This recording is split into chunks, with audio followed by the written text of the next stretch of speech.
Selamat bertemu kembali dalam kuliah Minggu 12 mata kuliah PPKN. Materi kuliah kita kali ini adalah harmoni kewajiban dan hak negara dan warga negara. Selamat menyimak.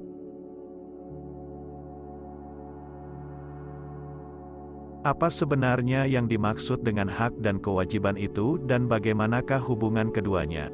Hak adalah kuasa untuk menerima atau melakukan suatu yang semestinya diterima atau dilakukan oleh pihak tertentu dan tidak dapat oleh pihak lain manapun juga yang pada prinsipnya dapat dituntut secara paksa olehnya.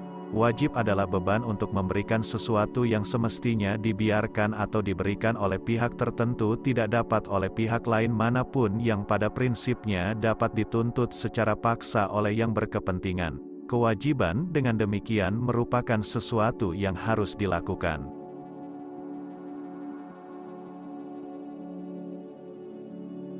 Hak dan kewajiban merupakan sesuatu yang tidak dapat dipisahkan.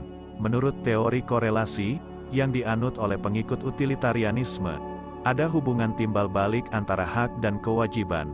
Menurut mereka, setiap kewajiban seseorang berkaitan dengan hak orang lain, dan begitu pula sebaliknya. Mereka berpendapat bahwa kita baru dapat berbicara tentang hak dalam arti sesungguhnya jika ada korelasi itu. Hak yang tidak ada kewajiban yang sesuai dengannya tidak pantas disebut hak.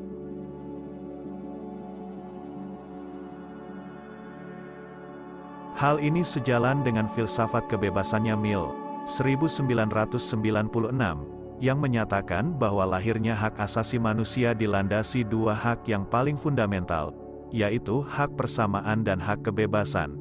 Hak kebebasan seseorang, menurutnya, tidak boleh dipergunakan untuk memanipulasi hak orang lain demi kepentingannya sendiri. Kebebasan menurut Mill secara ontologis substansial bukanlah perbuatan bebas atas dasar kemauan sendiri, bukan pula perbuatan bebas tanpa kontrol, namun perbuatan bebas yang diarahkan menuju sikap positif, tidak mengganggu dan merugikan orang lain.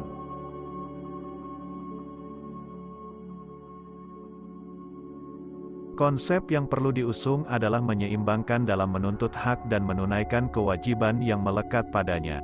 Yang menjadi persoalan adalah rumusan aturan dasar dalam UUD NRI tahun 1945 yang menjamin hak-hak dasar warga negara. Sebagian besar tidak dibarengi dengan aturan dasar yang menuntut kewajiban-kewajiban yang harus dipenuhi. Padahal sejatinya dalam setiap hak melekat kewajiban. Setidak-tidaknya kewajiban menghormati hak orang lain.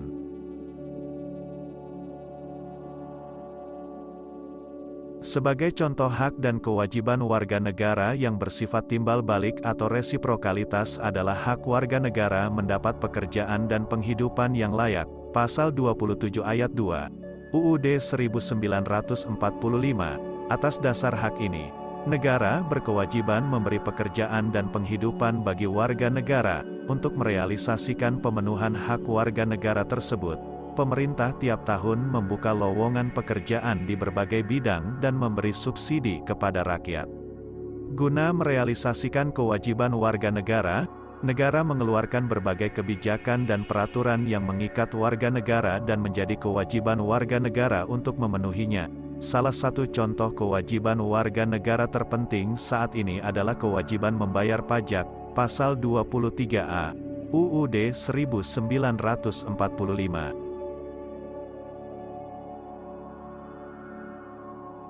Sumber historis, sosiologis, politik tentang harmoni kewajiban dan hak negara dan warga negara Indonesia. 1. Sumber historis. Secara historis perjuangan menegakkan hak asasi manusia terjadi di dunia barat, Eropa, adalah John Locke, seorang filsuf Inggris pada abad ke-17, yang pertama kali merumuskan adanya hak alamiah, natural rights, yang melekat pada setiap diri manusia, yaitu hak atas hidup, hak kebebasan, dan hak milik.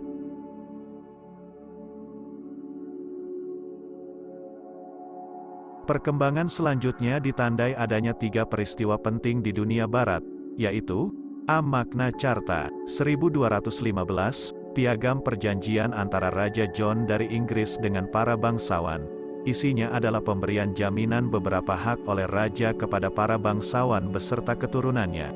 seperti hak untuk tidak dipenjarakan tanpa adanya pemeriksaan pengadilan.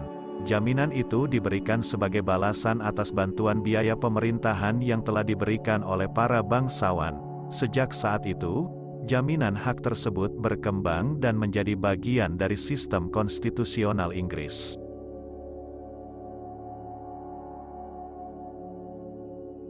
B. Revolusi Amerika, 1276. Perang kemerdekaan rakyat Amerika Serikat melawan penjajahan Inggris disebut Revolusi Amerika. Declaration of Independence, Deklarasi Kemerdekaan, Amerika Serikat menjadi negara merdeka tanggal 4 Juli tahun 1776 merupakan hasil dari revolusi ini. C. Revolusi Prancis, 1789. Revolusi Prancis adalah bentuk perlawanan rakyat Prancis kepada rajanya sendiri, Louis ke-16, yang telah bertindak sewenang-wenang dan absolut. Déclaration des droits de l'homme et du citoyen, pernyataan hak-hak manusia dan warga negara, dihasilkan oleh Revolusi Prancis.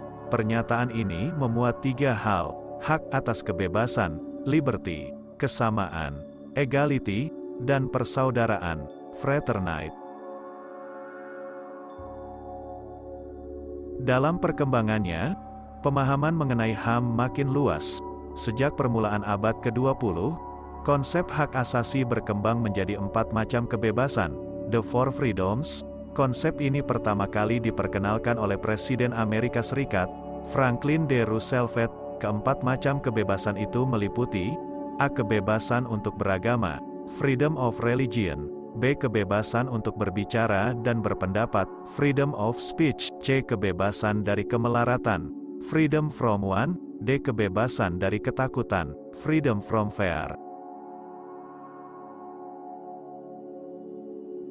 Bagaimana dengan perkembangan konsep kewajiban? Jika hak asasi manusia mendapat perjuangan yang luar biasa dari para pendukungnya, misal dengan munculnya Declaration Universal of Human Rights 1948, maka pemikiran tentang kewajiban dasar manusia tidak sebesar itu. Pada tahun 1997, Interaction Council mencanangkan suatu naskah berjudul Universal Declaration of Human Responsibilities, Deklarasi Tanggung Jawab Manusia. Naskah ini dirumuskan oleh sejumlah tokoh dunia seperti Helmut Schmidt, Malcolm Fraser, Jimmy Carter, Lee Kuan Yew, Kiichi Miyazawa, Kenneth Kaunda, dan Hasan Hanafi yang bekerja selama 10 tahun sejak bulan Maret tahun 1987.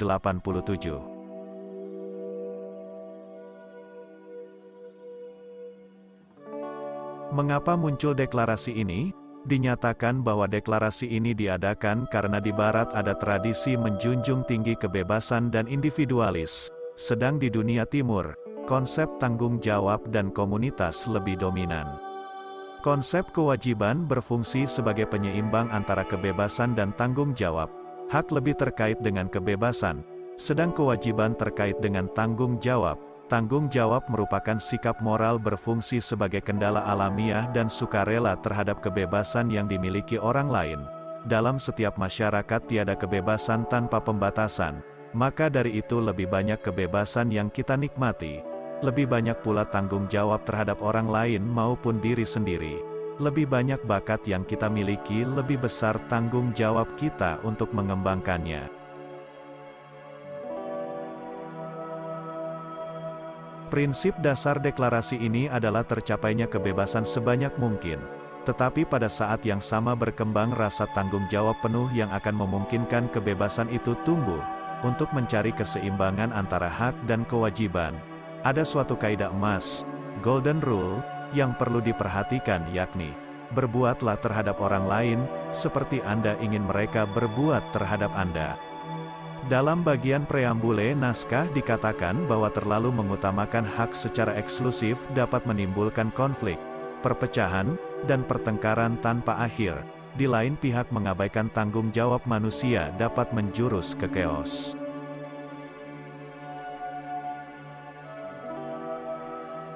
Dua, sumber sosiologis. Pertama, suatu kenyataan yang memprihatinkan bahwa setelah tumbangnya struktur kekuasaan, otokrasi, yang dimainkan rezim Orde Baru ternyata bukan demokrasi yang kita peroleh, melainkan oligarki di mana kekuasaan terpusat pada sekelompok kecil elit. Sementara sebagian besar rakyat, demos, tetap jauh dari sumber-sumber kekuasaan, wewenang, uang, hukum, informasi, pendidikan, dan sebagainya.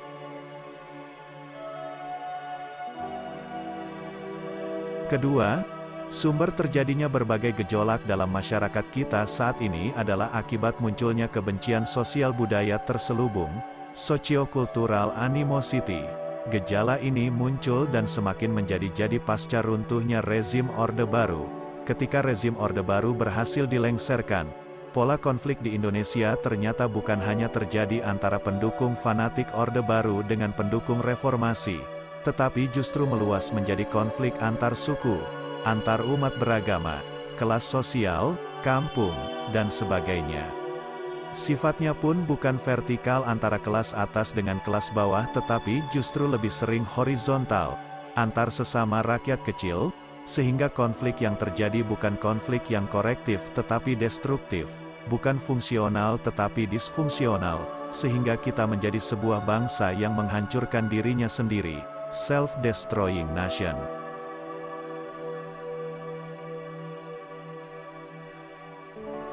Ciri lain dari konflik yang terjadi di Indonesia adalah bukan hanya yang bersifat terbuka, manifest konflik, tetapi yang lebih berbahaya lagi adalah konflik yang tersembunyi, latent konflik, antara berbagai golongan.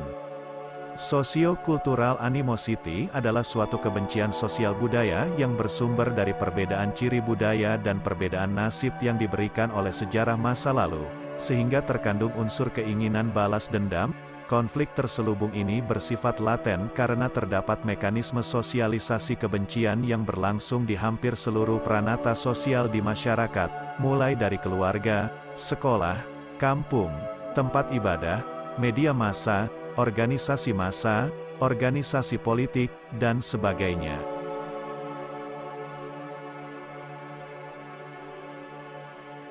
Ada satu pandangan bahwa Indonesia baru harus dibangun dari hasil perombakan terhadap keseluruhan tatanan kehidupan masa lalu. Inti dari cita-cita tersebut adalah sebuah masyarakat sipil demokratis yang mampu mengharmonikan kewajiban dan hak negara dan warga negara.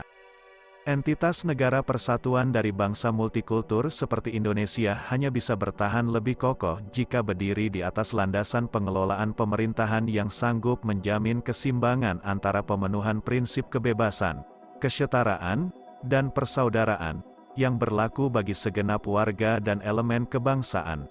Tuntutan bukan hanya tentang pemenuhan hak-hak individu, individual rights, dan kelompok masyarakat, collective rights, melainkan juga kewajiban untuk mengembangkan solidaritas sosial, gotong royong, dalam rangka kemaslahatan dan kebahagiaan hidup bangsa secara keseluruhan.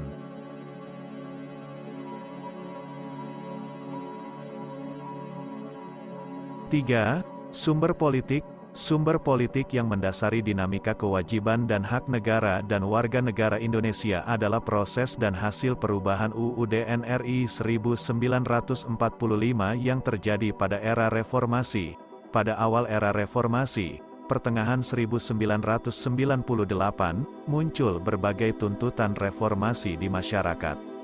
Dalam tubuh UUD NRI 1945 terdapat pasal-pasal yang menimbulkan penafsiran beragam, atau lebih dari satu tafsir, multitafsir, dan membuka peluang bagi penyelenggaraan negara yang otoriter, sentralistik, tertutup, berpotensi tumbuhnya praktik korupsi, kolusi, dan nepotisme.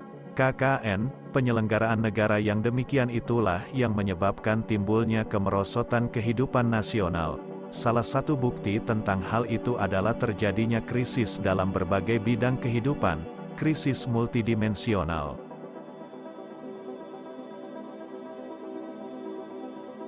Dinamika dan tantangan harmoni kewajiban dan hak negara dan warga negara.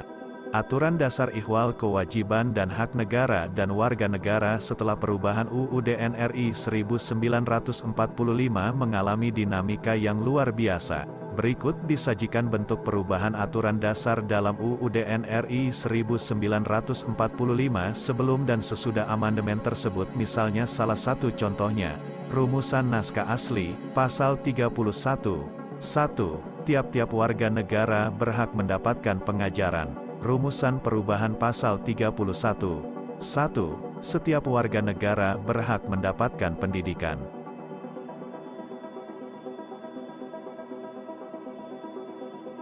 Adapun perubahan kata pengajaran menjadi pendidikan dimaksudkan untuk memperluas hak warga negara karena pengertian pengajaran lebih sempit dibandingkan dengan pengertian pendidikan.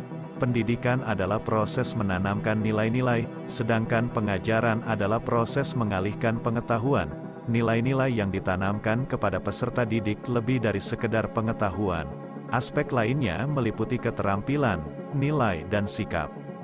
Di samping itu, proses pendidikan juga dapat berlangsung di 3 lingkungan pendidikan, yaitu di keluarga, sekolah, dan masyarakat, sedang pengajaran konotasinya hanya berlangsung di sekolah, bahkan di kelas. Dengan demikian, perubahan kata pengajaran menjadi pendidikan berakibat menjadi semakin luasnya hak warga negara.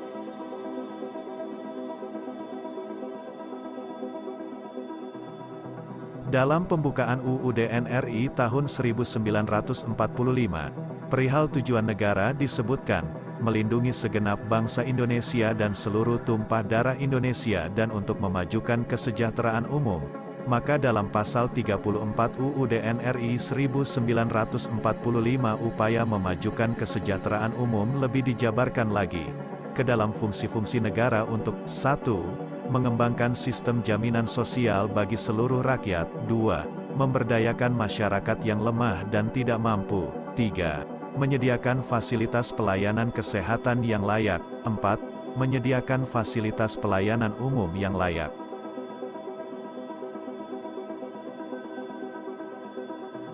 Dalam aspek kewajiban warga negara, pasal 30 ayat 2 UUD NRI 1945 menegaskan sebagai berikut, usaha pertahanan dan keamanan negara dilaksanakan melalui sistem pertahanan dan keamanan rakyat semesta oleh Tentara Nasional Indonesia dan Kepolisian Negara Republik Indonesia, sebagai komponen utama, dan rakyat, sebagai kekuatan pendukung.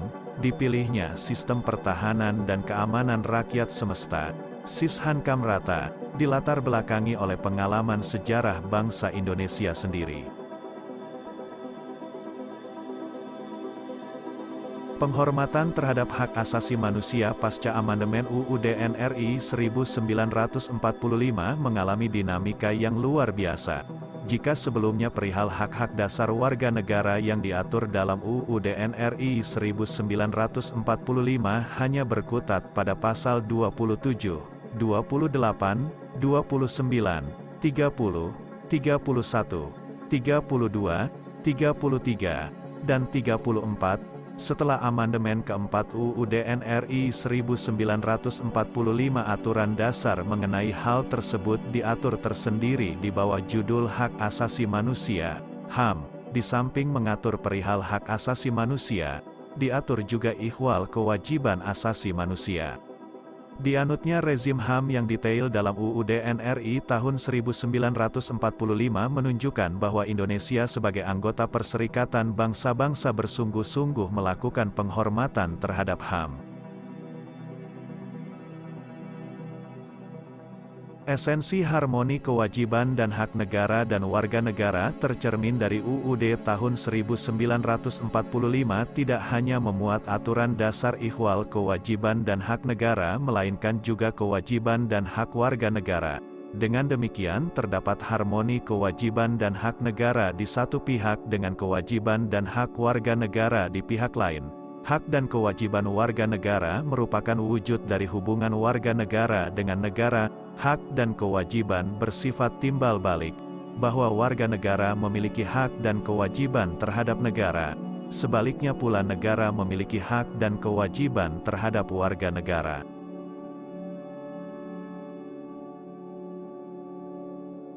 Demikianlah kuliah kita kali ini, sampai jumpa dalam kuliah berikutnya, tetap jaga kesehatan dan semangat.